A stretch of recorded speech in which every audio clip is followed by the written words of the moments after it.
Hey guys, welcome back to another episode here at Macy Acres. And yes, that's a giant cow, but that cow is on a shower curtain. This is the boys' bathroom. The boys' bathroom, pretty basic, pretty plain. There was a little towel rack here. I've already taken it off the wall, but we're redoing this bathroom. We're going to be taking this cabinet. It's going to get painted white. We're going to redo it to where it has legs instead of just a standard cabinet. So that's going to get redone. Going to have a countertop across the top with a bowl on the top of it, and we're going to put a new faucet in as well because this fixture that we have here, it's construction grade. If you look right up here, we've got these lights. We still like the lights. We're going to keep those. We're going to do some accent walls. We're going to paint. We're going to do quite a few other things. We've got our toilet back on this side. We've got this cabinet up here. We're going to get rid of the cabinet, and we're going to be putting in shelving. First thing we're going to do is we're going to take this medicine cabinet off the wall. I'm going to give you a time lapse of me taking this off.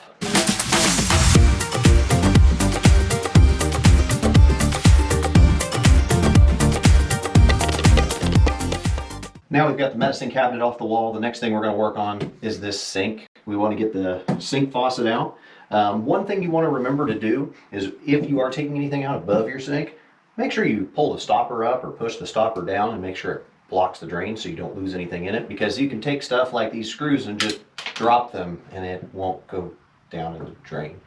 It's just something to think about when you're working on this stuff. Next thing you want to do is you want to shut off these shut-offs. Before you start removing any of these lines here, have some kind of pan down here to catch the water, because you're going to have water. I'm going to have some towels laid down here. They're going to catch whatever leftover water's down there, but you can put a pan or you can put anything down there. I'm just going to get, again, just grab some towels since I've got some here close. After you get your shut-offs turned off, you now can take a wrench and start removing the water lines.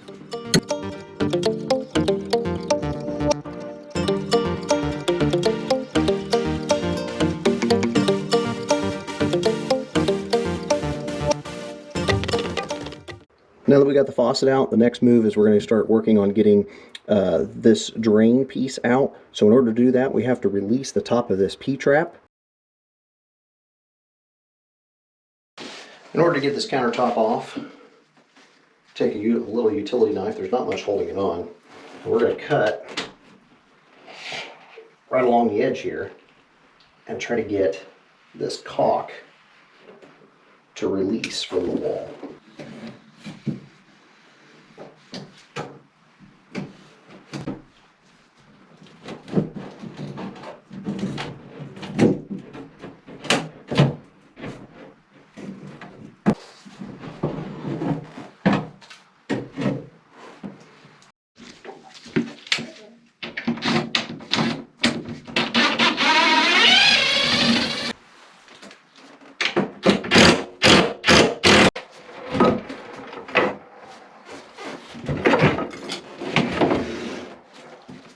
Okay, our next step is to take this cabinet down.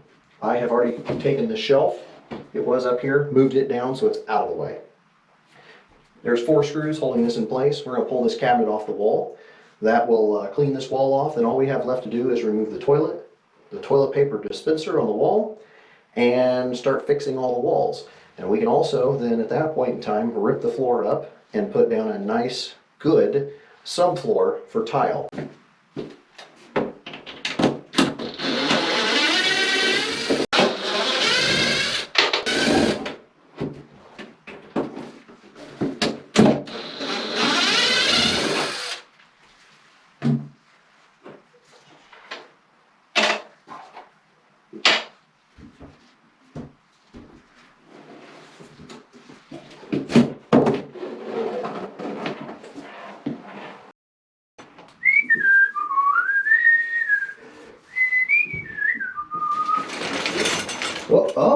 Oh, hi there. Well, welcome back to day 2 of this bathroom remodel, and you caught me a little too soon. I'm just kidding. Actually, I'm ready to start this project today. Today's project, we're going to be working again on this bathroom remodel, or freshening up, or, just redoing it, making it more modern. Anyway, We're going to be working on baseboards today, pulling all those out. We're not going to keep those. We're going to get rid of them and put foam baseboards in. I'll show you that product, pretty neat product. We've used it before in one of our other bathrooms, so that way if moisture gets in behind it, it doesn't lift paint, it doesn't, swell up. Pretty cool product. We're going to get the walls smoothed out today. I'm going to get the toilet removed after I get the walls all mudded and ready to go for paint. And going to replace a fixture over here on the wall. We've got a duplex outlet that needs to be moved. It's not quite in the right place. It needs to be moved slightly down. It's not in line with the rest of the stuff. So we're going to work on that too. The light up above, it's going to get flipped over, so light bulbs are facing down. But we got a lot of work on today, so stay tuned and keep watching. All right, it's pretty easy to take baseboards out. If there's any caulking along the top, which these don't have much caulking if there is any, all you got to do is take a nice sharp utility blade, cut right down along the top of the baseboard. And the other thing is if there's paint or anything there, it breaks the paint off. Just run that down through there. Now you usually have caulk right along the edge of a tub. Make sure you caulk along there, or you cut along there. Get a good amount of bite down in behind it, and you'll actually notice the baseboard starting to come out away from the wall. Now, you will take a flat blade. This is a kind of like a putty knife. I got this over at a the Sea Freight place. And what you do is you stick it in behind there, and you can start slowly wiggling the baseboard out. Most of the time, most baseboards are put in with some nails, some brad nails. And if you plan on reusing your baseboard, what you want to do is take a pair of vice grips, clip them on here, and then twist and pull these out.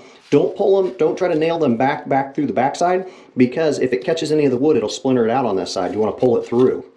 And then that way you don't have any splintering on the good side of the baseboard. But because we don't really care too much, I'm just going to take these nails for now, fold them over so that way they're not poking out, and move right on to the next piece of baseboard. All right, as you can see, we got all the baseboards out all the way around. Got all that taken out. Here's a little trick I'm going to show you. Anywhere there's a little dimple in the wall where something was put through, say like this little hole here, these holes here, there's a nail pop right here. Take a hammer, and you're going to think this is the weirdest thing in the world, but take a hammer, angle it slightly, and push your wall in. If you notice how I indented the wall, what that's going to do is that's going to indent and give a good place for your mud to go in flush. If you just leave this and you try to go over it with mud, it's going to leave a dimple and it's going to leave marks on your wall, and you'll be able to tell. Like down here, this was originally done by the previous homeowner where they've patched in some holes. Well, the holes were still cut open and they didn't really put them in right. So what I usually do is do just a little bit of a dimple, clean off the wall, so that way when the blade goes over and smooths over, it won't leave any kind of dimple or any kind of mark where that was. Now we're to one of my most favorite parts. I love doing drywall work. I love finishing drywall. What I'm going to do is I'm going to show you what tools I use. I usually use a sanding block. This is a foam block. You can get these at any hardware store, and it's got sandpaper on it. I like these because they can bend a little bit. They flex with the surface, but yet they're rigid enough. Gives you a nice flat surface. But I also use this scraper tool if I have to. If I've got anything large on here that needs to be scraped off, I can scrape large things off. But I also use a paint scraper. And what this allows me to do is get any spots that are really rough and that stick out. I can really get them cleaned off, and it does remove some of the clumped paint that's on the wall. So I'm going to be using this on the wall. I'm going to try to smooth out some of this, use the scraper and the sander. We're going to make a lot of dust in here, so that's why I have the door shut, to try to keep the dust down from going into the rest of the house. But we're going to do a time lapse of me working on this wall.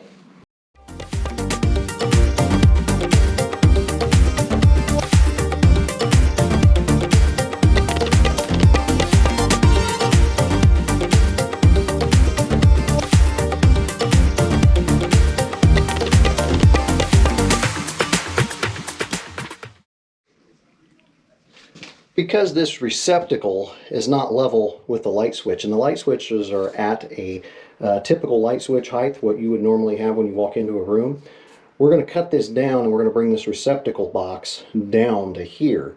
If it's nailed into the wall, we're going to have to use an old rough-in box to hold the box in place. Now, on those rough-in boxes, they have tabs that come out and go down and up. Well, because there won't be anything up here, we're going to have to build a blocker that's going to go in behind this. It's going to hold it, and then we can put our box in place.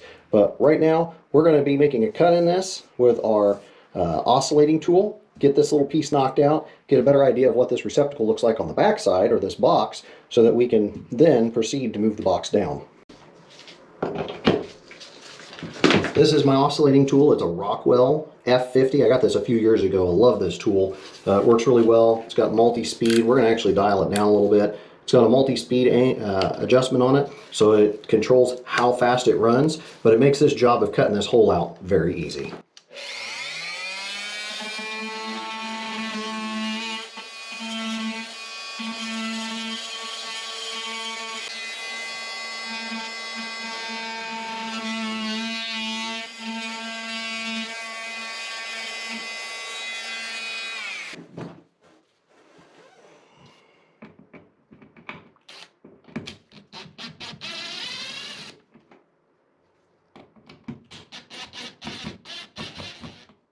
And here comes the piece of drywall. That simple. Now let's take a look up in here and see what we got to work with. If you look up in there, that is a nailed box. So we're going to have to remove that box from inside the wall. And we're going to have to pull these wires out. So we're going to have to get it dark in here for a little bit while we get this receptacle taken out. And then we can pop the box over to the side. Then we're going to go with an old rough-in box to go right in here and fill this void, and then that'll bring this receptacle down to where it looks even with this side. I've wedged a crowbar up into here. All you gotta do is start nailing on or hammering on it and see if you can't wedge that box away from the wall.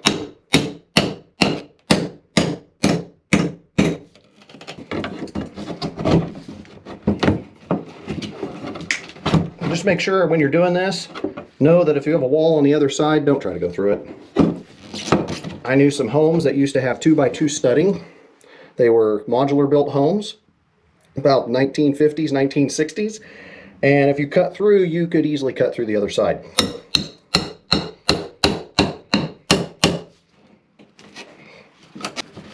It's probably one of the hardest parts of doing this. Okay, now I got both nails out of the original box. And look at that. Got it right out. And this box can be reused if need be on another project. Just wiggle the stuff back into place. And it is done. That box we can't use because we need to use an old work box. So we're going to grab that next. When you're having to put a box in a wall that you, it's an existing wall and you can't really nail in from the side because there's drywall in the wall, you have to use what they call an old work box. What that is it has these little flanges that stick out. And what you do is when you stick it in the wall, and it's really easy to see on this one, when you stick it in the wall and get it into place, these little flanges, these tabs, drop down against the back of your drywall. And as you screw this in, it pulls this tight against your drywall and makes it nice and firm. But we do have a slight problem with this wall. I don't have a top for this to tie into, and you're just going to have a loose drywall piece in here. Well, I have a solution for that. We're going to put a piece of wood in behind here to back the back of this wall, so that way we can screw that drywall piece in and it has something for this box to grip onto. In order to support your drywall piece that you're going to use to fill in, since it's going to go back in right here to fill in the hole, you need something to back that. So I cut a big piece of wood here. And what you do is you take this piece of wood, slide it into the wall, and I made it tall enough that I could slide it up in behind here. And what I'm going to do is I'm going to mark the wall, or mark the piece of wood where I have to get it up to so I can get a screw in it. And then I also can put multiple screws in out here. That should support that. And when we put the piece of drywall against it, a couple of screws in, maybe one, that'll hold the piece of drywall.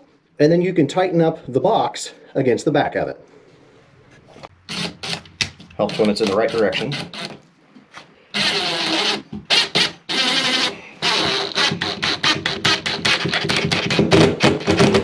And you want to sink these just slightly so when you put mud over them, they'll be nice and smooth. So there's one screw. We're gonna put another one in out here. This board needs to be tilted slightly. There we go.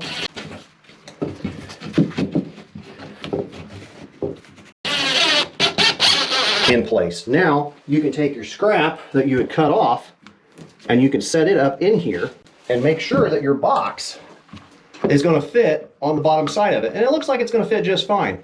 But I'm going to make a change because there's not much drywall right here. It got cracked out when it got taken off. So we're going to turn that around and I'm going to slide that up like that and screw that in to the board there and there. That way we've still got a lot down here that this can grab onto. And it looks like we got plenty of space in there to make that work. So let's go ahead and screw that in place.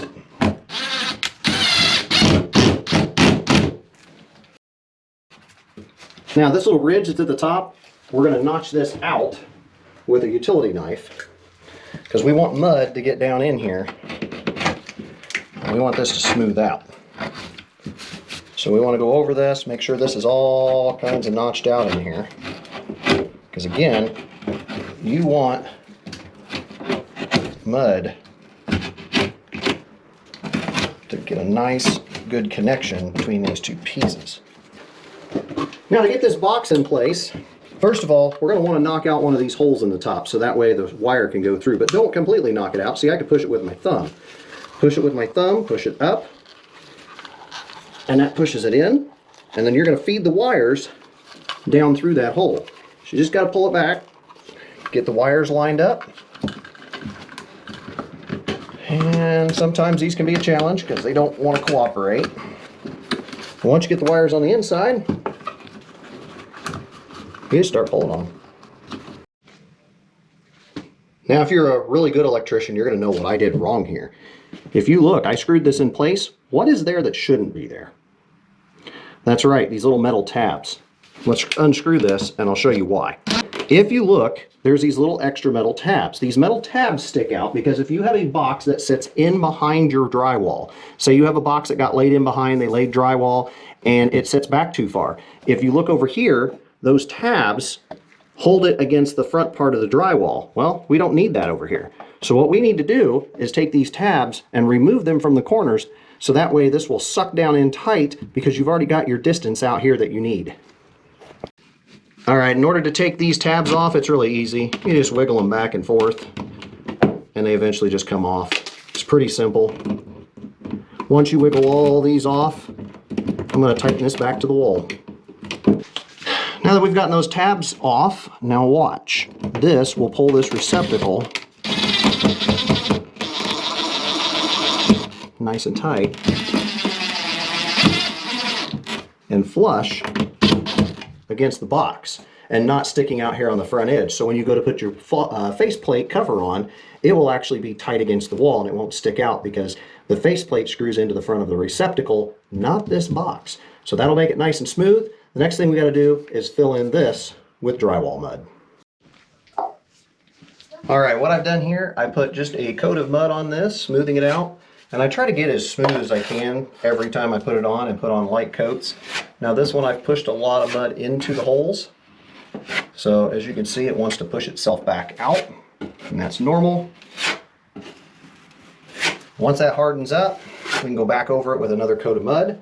But I'm just going to keep mudding the walls and we'll just put it on a time lapse.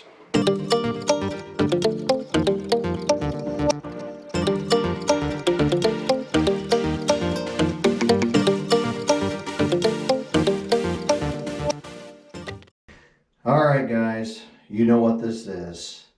The royal throne, the royal flush, the royal whatever you want to call it, the toilet. Well, it's time to remove the toilet from the house. So in order to do this, the first thing you got to do is look for your water shutoff.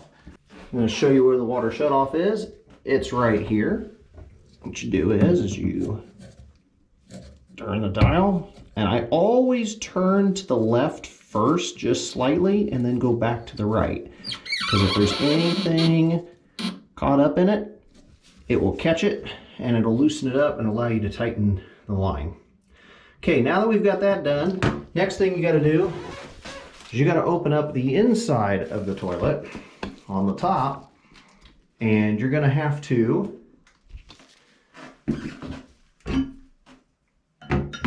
Flush the toilet, and that's going to cause the valve inside to not refill, which is going to push all the water out of the tank and hopefully get as much as you possibly can down out of the tank. Now, inside the toilet, what you do is you're going to have to use a plunger, and you plunge it to try to get as much water out of it as you can, because you don't want it all sloshing around. But we do have a trash bag down here to set it on. What you got to do is come down here and loosen this up. Once you get it loosened up, you're going to get some water to come out. Yeah, got a little bit out of there, not too much. And we're going to be changing this shutoff valve as well, because might as well clean it up, put a new wall piece on. So we'll shut the water off in the house when we go to do that. Next, there's 2 bolts on both sides of the toilet. We have to remove both those bolts in order for the toilet to come up off the floor. So we're going to do that next. All right, these are really simple. Usually there's plastic caps on these. I've gone ahead and removed the plastic cap, but it's pretty simple. You just take a pair of pliers, you get it tightened, you get it to where it's tight, stick this on here, start loosening it up. Now, when you go to pull these off, you're going to think, oh, the toilet should just come up real nice and easy. Well, you got to remember, there is caulk around the bottom of your toilet. There is a wax ring that's in the bottom of this to wax between the toilet and the floor. That's going to pull tight as well. So you're going to have, sometimes you're going to have some problems in there trying to get the toilet off, but you just keep wiggling it back and forth and you'll be able to get it off. I'm going to jump to the other side, go ahead and get that nut off of there. And then we're going to start wiggling the toilet back and forth and see if we can't get it to break free. And we're going to slowly wiggle this thing back and forth. See if we can get it to break free. It is free. We're going to try to set it right inside this trash bag, so that way we can keep any kind of water that may come out of it in the trash bag so it doesn't get all over the floor.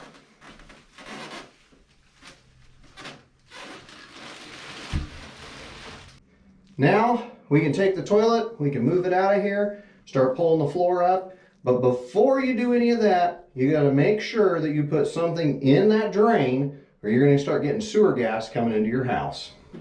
We got the subfloor up. It had some problems with it. I went ahead and pulled it up. I was debating on leaving it and then putting my tile backer down, but I didn't like it. So I went ahead and got right back down to the plywood. And as you can tell here, got this area cleaned out where the toilet was. They took a bunch of nails and ran them across here. They were trying to hold something together. There was a little bit of water damage right in there. So when I pulled that underlayment up, it actually, the wood down here looks really good. So it looks like it may have only damaged what was underneath there, but we've got some tile backer that we're going to be putting in, and I'll show you what that product is next. This product is called Dent Shield. It's a tile backer. It's a mold and moisture resistant tile backer, easy to install.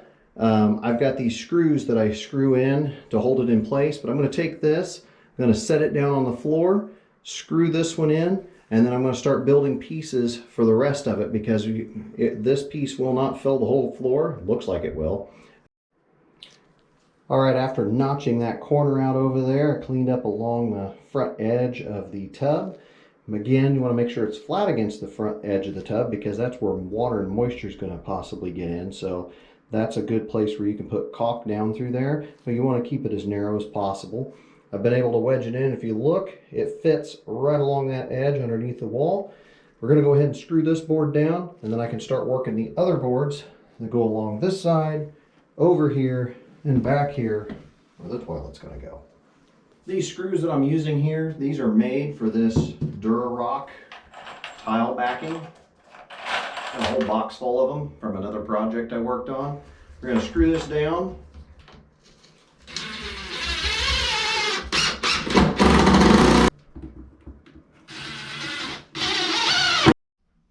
All right, guys, we got the floor put down. Got all of the subfloor in for the tile. But before we work on the tile, we're going to go ahead and paint the walls.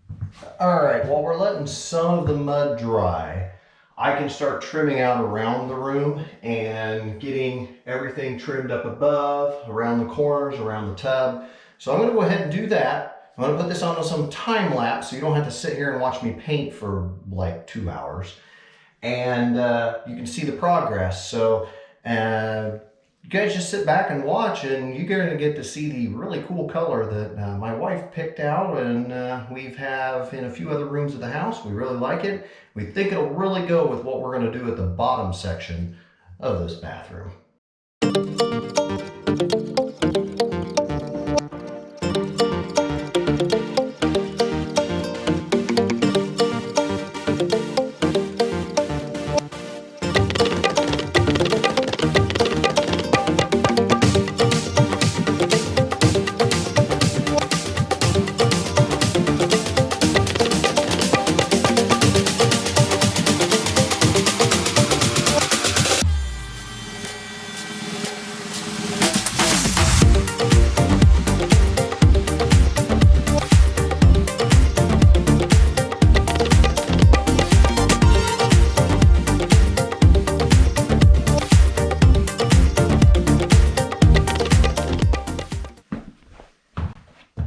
If you look here what kind of tile floor we're using, it is a fake wood.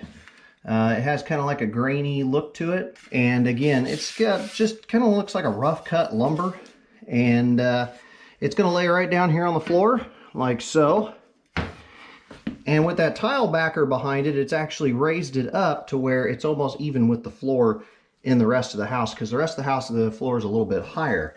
The bathroom was just a tad bit lower. So what we're going to do is we're going to start laying this out, and what I do is I do a dry layout first, get everything laid out. I don't mud and then try to fit pieces. I lay everything out, put spacers in it, give it a nice look first, figure out if that's exactly what we want, and then we go from there.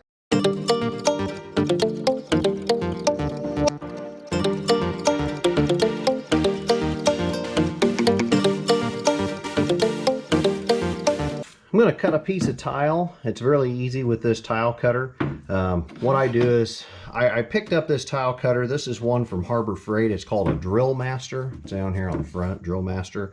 It's just a little tile cutter. You can do little jobs. I don't do this all the time, so it works out really great. You put some water in the reservoir down here, as you can see, and the water will run down and fall through these little holes around the outside, and it'll follow these grooves.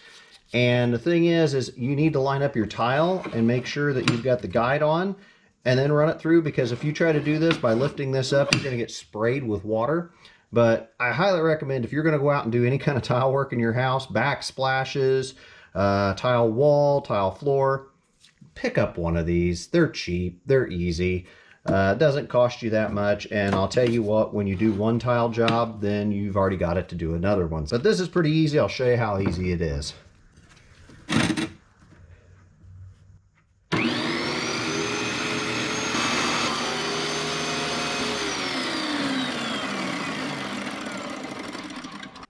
Alright, we're on to the next part. This is the part I like the most, and I think it's because it's kind of finishing the tile. I guess this is the part of the tile work I like the most. It's the grouting. We have here, it's Tech, T-E-C. It's ready to use grout. I use Silverado because it's a lighter color and it brings out the dark in this this tile that I'm using.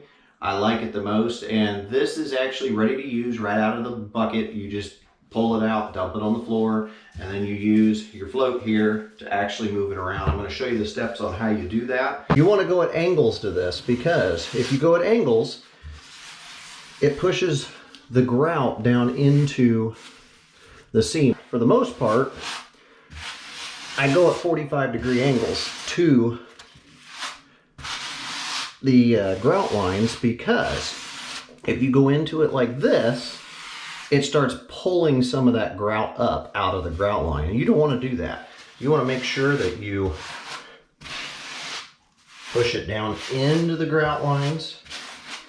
Now, I'm not saying that you can't go over it at certain angles, and go with it in some places like I just did there, but all you got to do is push it down in there, and then you want to scrape it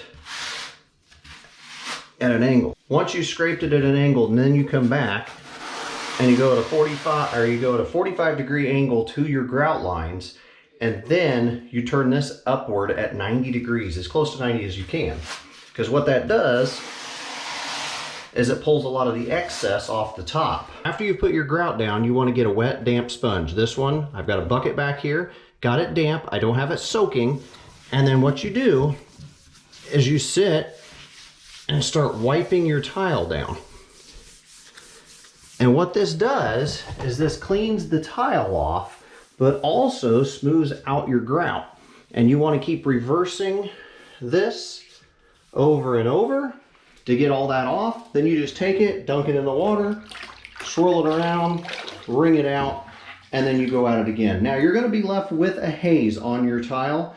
That is normal. Don't worry about that. You'll actually be able to get that off with a damp rag the next day. Yeah, that's the result of a little bit of hard work and a little bit of elbow grease.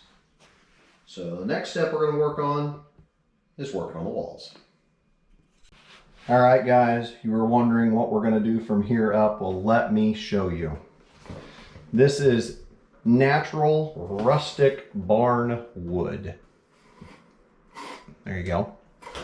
And what this does is we can stagger it and give it a different look. You can see there's cuts in the wood from like saw marks and things like that. You can go with different designs. We're going to go horizontal. It's going to make the room look longer. That's the goal. Also, we're going to stagger it very similar to the way they have here. And hopefully we come out with something really nice.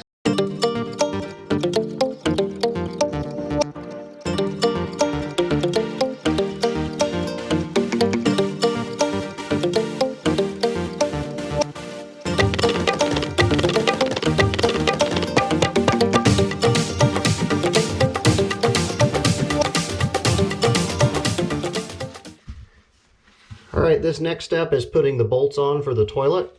These just slide in here. I've already got the first one on. And then to hold that up in place and to keep it straight, they have these little nut pieces you screw down on top.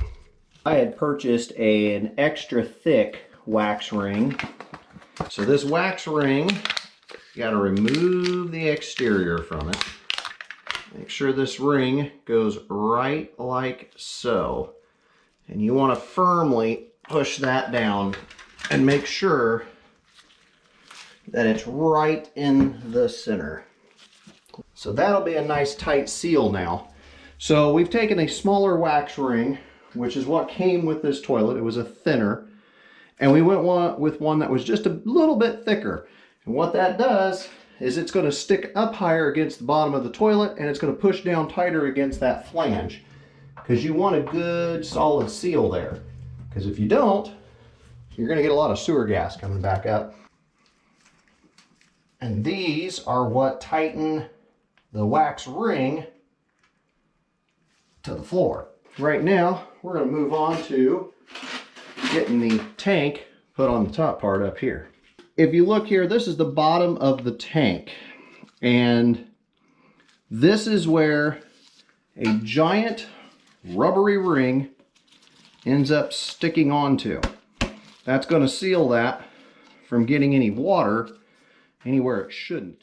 Now these bolts right here, these are going to pull through tight into the bottom of the tank, or the bottom of the toilet. You take this, sorry if my head is in the way. That'll go down like so. In order to put this on, here are the plastic and steel nuts. Put a plastic piece on first, underneath here. And when you're doing that, you want to push down on the bolt from above. So we're going to install this.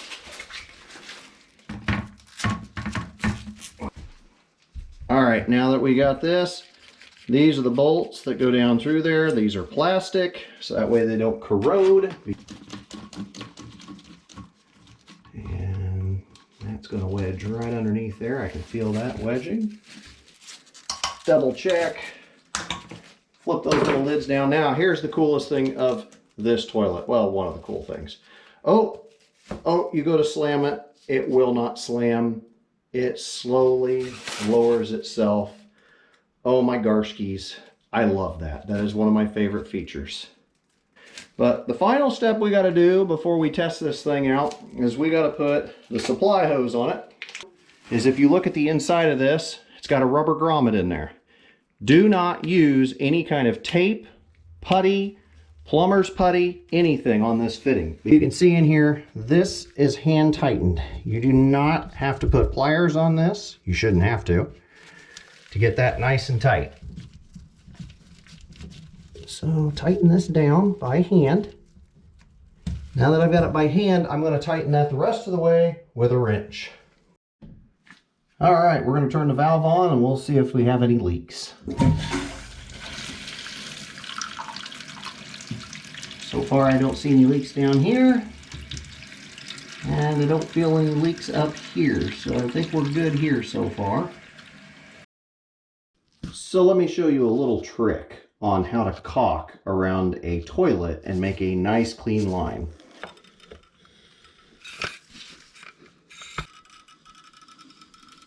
All right, we take our finger,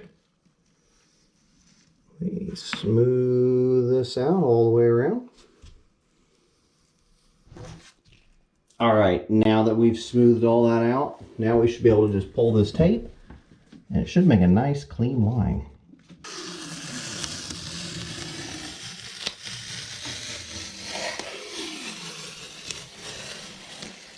Nice, clean line. That is how you caulk around a toilet and make it look really, really nice. This is the cabinet that we used in the upstairs bathroom. And as you can tell, the bottom's been cut off of it. We put new legs under it, and we built a support structure under it to hold it, because originally the side panels are what holds this thing up. We're removing the cabinet doors, and we were putting on different doors. I'm actually building some doors that'll look like barn doors. The top that we have for this is going to be a piece of wood that has been, it's a solid piece of wood that's been glued. And what we're going to do is we're going to trim it out to size, put that through the table saw, and we're going to cut this down to size, put some holes through it where the sink is going to go through the top of it, and then that way we can seal it up. We're going to put a dark stain on it. This will be painted again to a white color. We're going to do some sanding on it to smooth out some little imperfections in it. But we're going to get everything painted up, get it ready to go so we can put the top on this, put the sink on it, and start putting this cabinet back together. This is the top we went with. It's just a glued pine, as you can tell. But we're going to get it all sized up and figure out what size we want this to be. And then we're going to take it and put it on this thing. This is a jig that I made. It is a table sled. I can put the piece in here, slide it back and forth, and make perfect 90-degree cuts. This thing comes in handy.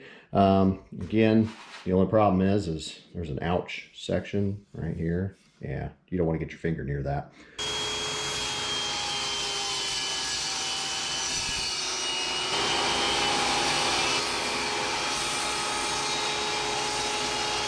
All right, we got our strips cut here. We got some glue. So first thing we're going to do is put some glue on it.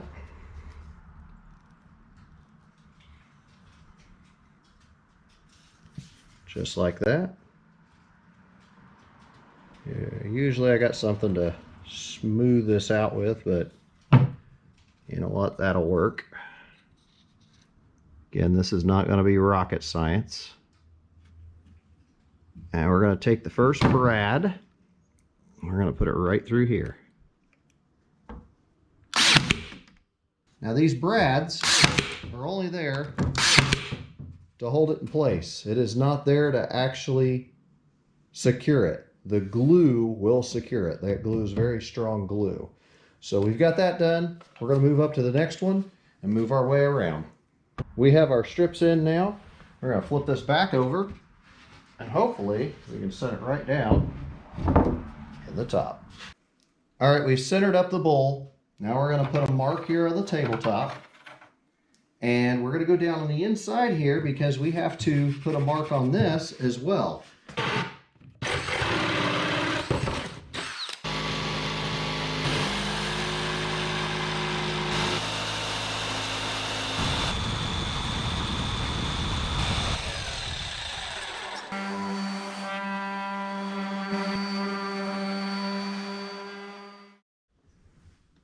right, we're going to move right along here. We're going to be putting in the cabinet. I'll show putting the top in, putting the top down, and then doing the kitchen sink part, or showing the sink, not the kitchen sink. We wouldn't have a kitchen sink in your bathroom.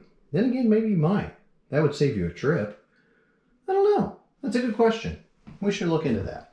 So we'll just do some kind of time lapse here and show you how it's done.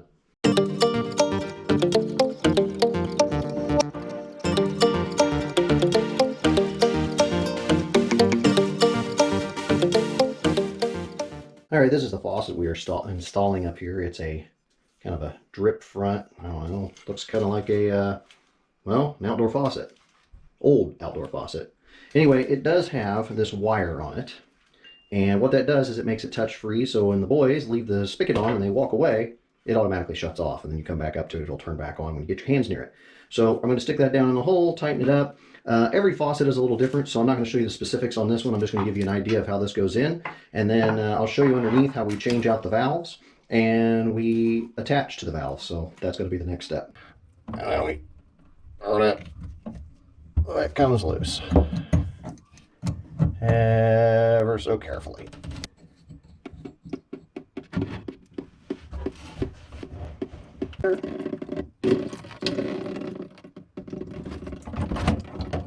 Now that we've got the taper off, I'm going to take this flange out.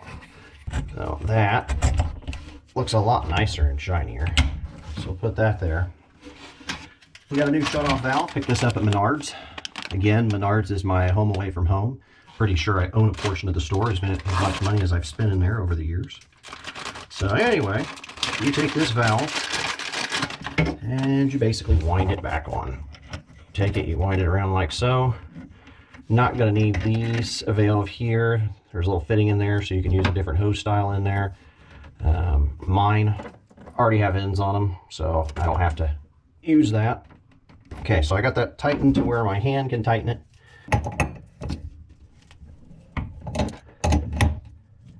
And that looks like it's pointing straight up. Next, we take the hot water, since this is the hot line, you tighten this down. And once you get it nice and snug, you want to make sure this is in the off position, because you don't want water coming into this yet, or at least I don't. I don't know about you guys, you may have a different situation, but this is pretty simple, pretty easy. And just like that, nice and tight. And that's a compression fitting. If you look down on the inside, there's a rubber grommet in there. I don't think you can really see it too well. There's a rubber grommet in there, so you don't have to use pipe tape on this. But that's all it is to replacing a water valve under your sink. All right, here it is, the completed boys' bathroom. Now, as you can tell, we had to keep the cow because, you know, moo.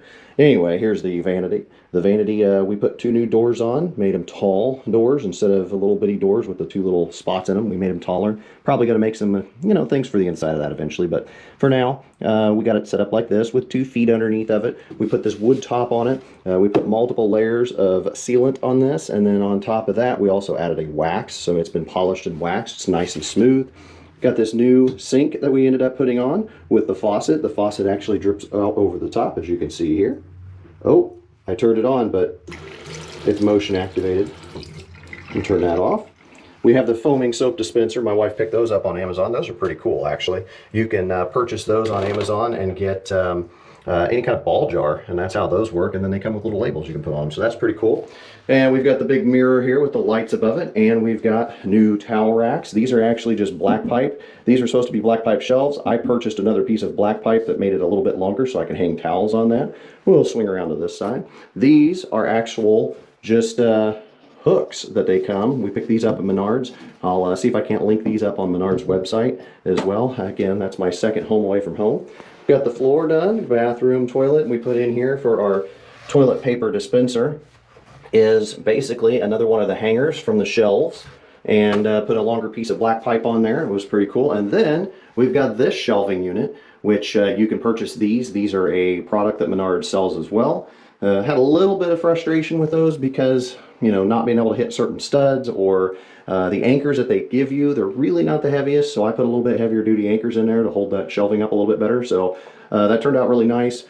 These shelves that you could purchase those separately at Menards, and I just purchased those. They already have them cut the width and everything, so they're ready to go. And but anyway, that is our bathroom project. Turned out pretty nice. We have to admit, this is a pretty cool quick remodel of this bathroom. It needed it. And if you guys have any questions or want to comment, make sure you comment, like, and subscribe, and make sure you hit that like button, because we want to know that you are enjoying these projects. So again, until next time, guys, we'll see you then. And remember, this is Macy Acres, and we're out. All right, we're back. Oh no, lost my light. Boom, boom, boom, boom, boom, boom. Bum, bum, bum, bum, bum, bum, bum. Bum, bum, bum, bum, bum, bum, bum, bum. Rah! Rah! Yipe, yipe, yipe, yipe, yipe, yipe. My glove is actually stuck. My glove is stuck. I can't get unhooked. This isn't good, kids. I think I'm going to have to just leave the glove. No, I'm not going to leave the glove. I have to grab my pliers. Hold on. Let me grab some pliers. I'm stuck. All right, if you notice here, I've taken a couple pieces of plywood, or plywood. All right, this is the original kitchen. Take two and go.